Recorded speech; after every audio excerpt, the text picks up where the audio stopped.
Bom dia, estamos aqui para fazer o trabalho de redação. Eu, Guilherme Almeida. E eu, Matheus Lima. E eu, João Vitor. Nós vamos entrevistar o professor Paulo Rosa. Bom dia, Paulo Rosa. Bom dia. Manda, pergunta o que você quiser, meu querido. Então, o que te levou a escolher essa profissão e há quanto tempo você está nela? Então, na verdade, eu não escolhi, né?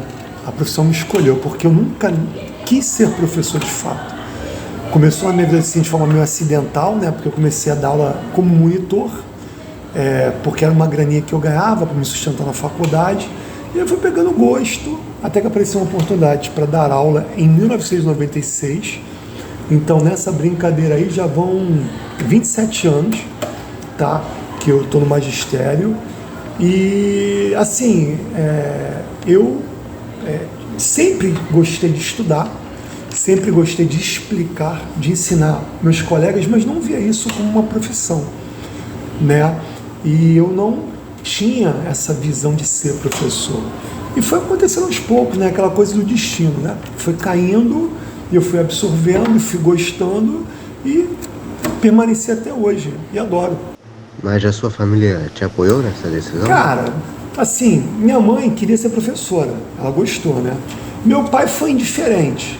Assim, agora, outras pessoas da minha família, a priori, faziam, né, um pouquinho de ironia, que o professor, né, passa fome no Brasil, e que eu ia ganhar mal, e não ia ser feliz, enfim.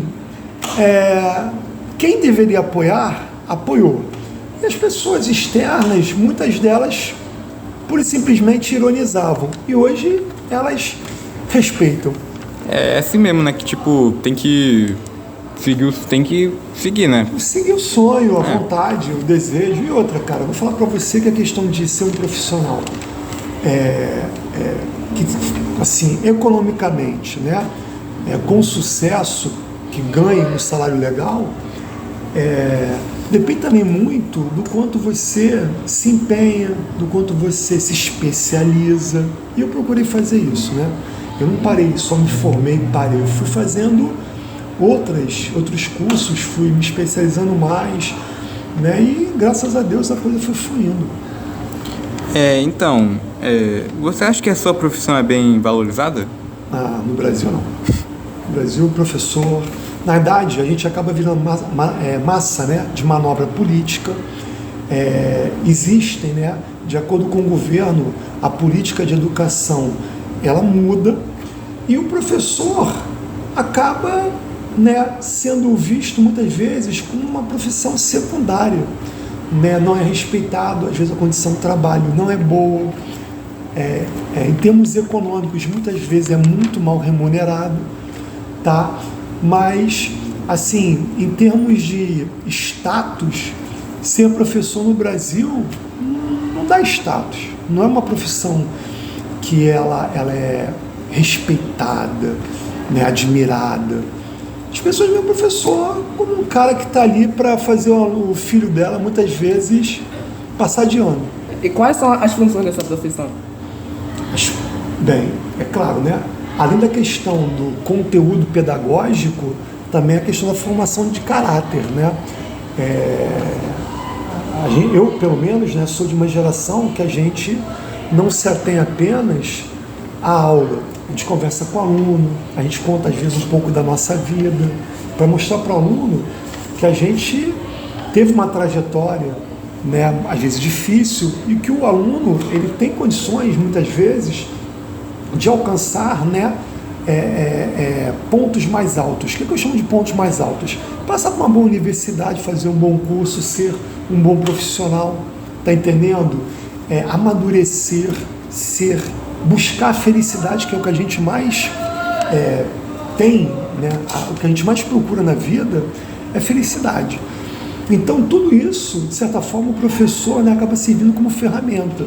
Não é só aquela questão de entrar em sala de aula, dar um conteúdo, muitas vezes, que o aluno não gosta. Mas quando o professor ele se identifica com o professor, aquele conteúdo que não é tão agradável para ele fica mais palatável. O aluno acaba absorvendo até com mais facilidade por se identificar e por gostar do professor. E quais as vantagens e as desvantagens dessa sua profissão? Vantagens, tá? Assim, a gente está sempre em contato com um grupo de pessoas jovens. E isso significa energia.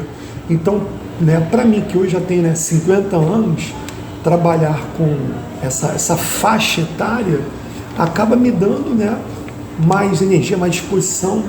A gente está sempre se renovando, sempre aprendendo com os comportamentos que vão mudando, né, com o decorrer dos anos, né? O aluno de hoje, ele tem um perfil diferente do aluno de 10, 15, 20 anos atrás. Não é melhor nem pior, é diferente, tá? E a gente vai se adaptando a isso, a gente vai, né, melhorando muitas vezes até o nosso próprio comportamento, a nossa própria visão. Porra, 20 anos atrás eu tinha uma visão com relação à questão política, à questão sexual, à questão profissional. E à medida que eu fui, né, no magistério, que eu fui desenvolvendo no magistério, tendo contato com alunos dos mais variados possíveis, vários pontos de vista foram sendo melhorados, tá? Essas são as vantagens. A questão da renovação do tempo inteiro, a gente está sendo mudado e tocado pelo nosso grupo de alunos. As desvantagens é que é cansativo. Muitas vezes, os próprios pais não apoiam o plano pedagógico. Em que aspecto? Eles não trabalham ali próximo dos filhos, vendo o que os filhos estão fazendo, estimulando os filhos, cobrando os filhos. Muitas vezes eles entregam para a escola toda a responsabilidade. Isso é ruim, porque às vezes a escola tenta cobrar e não consegue, porque não tem apoio em casa. Isso é um lance ruim. Hoje, por exemplo, essa questão do professor não ser muito respeitado, em certos locais, o professor, ele acaba sofrendo até violências, tá entendendo? Que não deveria, porque a sala de aula não deveria ser um lugar onde ocorresse esse tipo de situação, violência, não só física, mas também como assédios morais, psicológicos, né?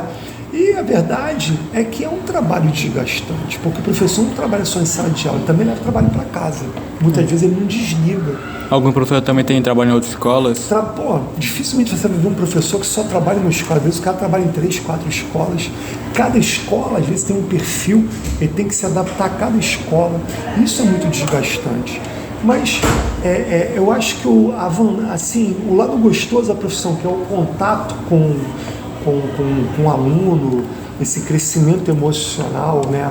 Essa mudança que a gente sofre todos os dias, porque é tocado muitas vezes pelo aluno, eu acho que isso acaba servindo muito de estímulo e a gente acaba superando essas dificuldades. Também tem alguns países, eu acho que é a Suécia, que os professores, eles recebem o valor que eles realmente deveriam ter, que era tipo salário alto. Também ser considerado importante, porque eles que ensinam as crianças que vão tomar conta do país. É isso aí. Não, assim, tem países onde o professor ele é visto de uma forma diferente, né? Ele é visto não como uma profissão, mas como a profissão. Porque, cara, para você ter um advogado, ter um engenheiro, ter um médico, teve um professor. Ele não nasceu sabendo, tá? Então o professor ele participa diretamente da construção da sociedade, tá? Então, em países como o Brasil, que o professor não é motivado, não é respeitado, não só economicamente, que as pessoas às vezes acham que é só questão de salário. Não é, cara. Às vezes é reconhecimento, é estrutura, é condição de trabalho, entendeu? Esses pontos são importantes também.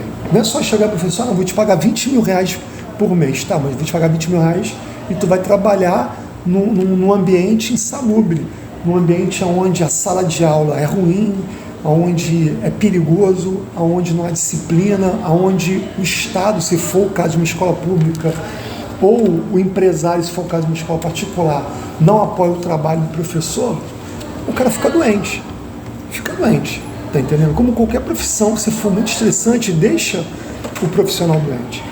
Mas em alguns países do mundo, o professor é visto de uma forma diferente. E lá ele é mais respeitado. E aí tem uma remuneração melhor, tem condição de trabalho melhor. Eles são, constantemente, eles são aprimorados. O que acontece hoje? A sociedade vai mudando os costumes, mas muitas vezes os professores, eles não se reciclam. não é porque não queiram, é porque não é oferecido a eles cursos para reciclagem. E muitas vezes o professor que já não ganha um salário legal não tem condições de bancar um curso de reciclagem. Tá entendendo? Às vezes não tem tempo, porque ele dá tanta aula, trabalha tanto, que ele muitas vezes ele sai de manhã, volta à noite para casa, sábado, domingo devia ser um momento que ele deveria descansar e está corrigindo prova, preparando trabalho. Tá entendendo? Isso dificulta muito. Quais foram os desafios que você encontrou para chegar até onde está agora? Desafios, sinceramente, assim, eu me considero um cara felizardo porque eu tive bons espelhos, eu tive professores que me estimularam a ser professor. E quando eu virei amigo deles, colega deles, eles foram muito solícitos, sabe? Me davam conselhos muito legais.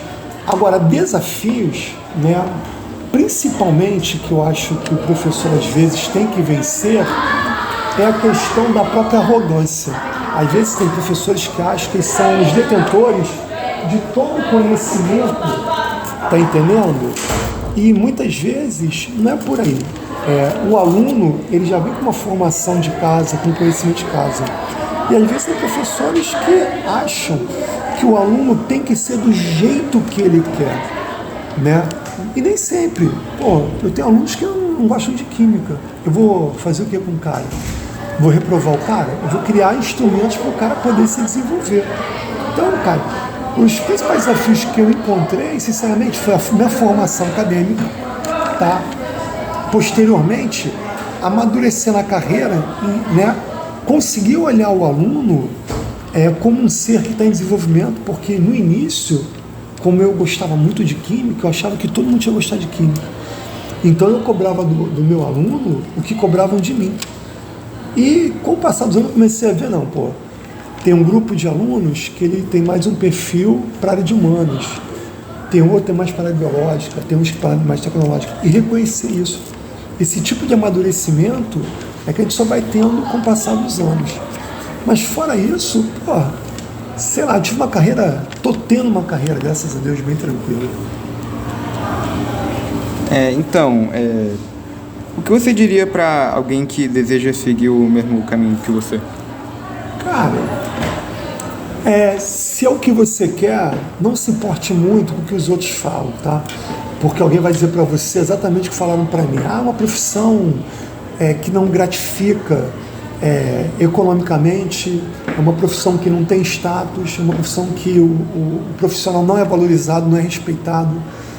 Mas, cara, sinceramente, se você gosta, se você percebe que você tem traquejo, que você gosta de explicar, né, que você é desenrolado para falar, porque também tem isso, às vezes o cara sabe muito da área dele, mas ele não consegue alcançar o aluno, não consegue fazer aquele conhecimento chegar na cabeça do aluno de forma fácil, entendível.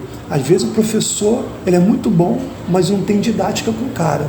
Isso se desenvolve? Se desenvolve.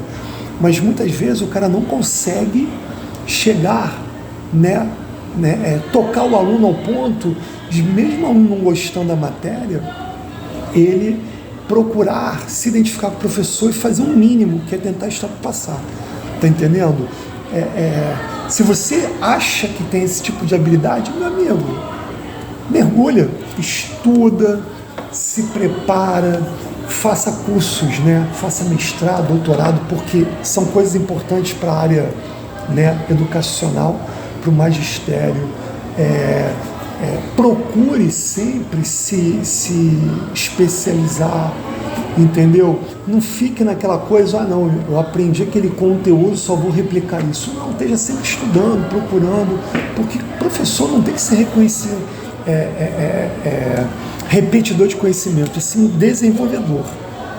Então, cara, eu acho gratificante. Outra, a questão do salário pode não ser o melhor, mas para um bom professor que consegue se colocar bem, ele vai ter uma boa remuneração, sabe? Ele vai conseguir alcançar uma situação econômica confortável, tá? Rico, dificilmente, a não ser que ele monte uma escola e dê, a escola dê certo. Fora isso, ele vai ter condição de ter uma boa casa, educar bem os filhos caso os tenha, ter carro, sabe? Enfim. E tudo na vida, cara, também é questão do equilíbrio, né? Também não adianta ganhar muito e gastar absurdamente. É isso. Obrigado pelo seu tempo e... Disponibilidade para os alunos. O prazer foi meu, tá? E parabéns para vocês. Obrigado. Espero que, de repente, né? Quem sabe, né? Daqui não saia um professor no futuro. Bom, esse foi o professor de Química Paulo Rosa e obrigado por nos ouvir.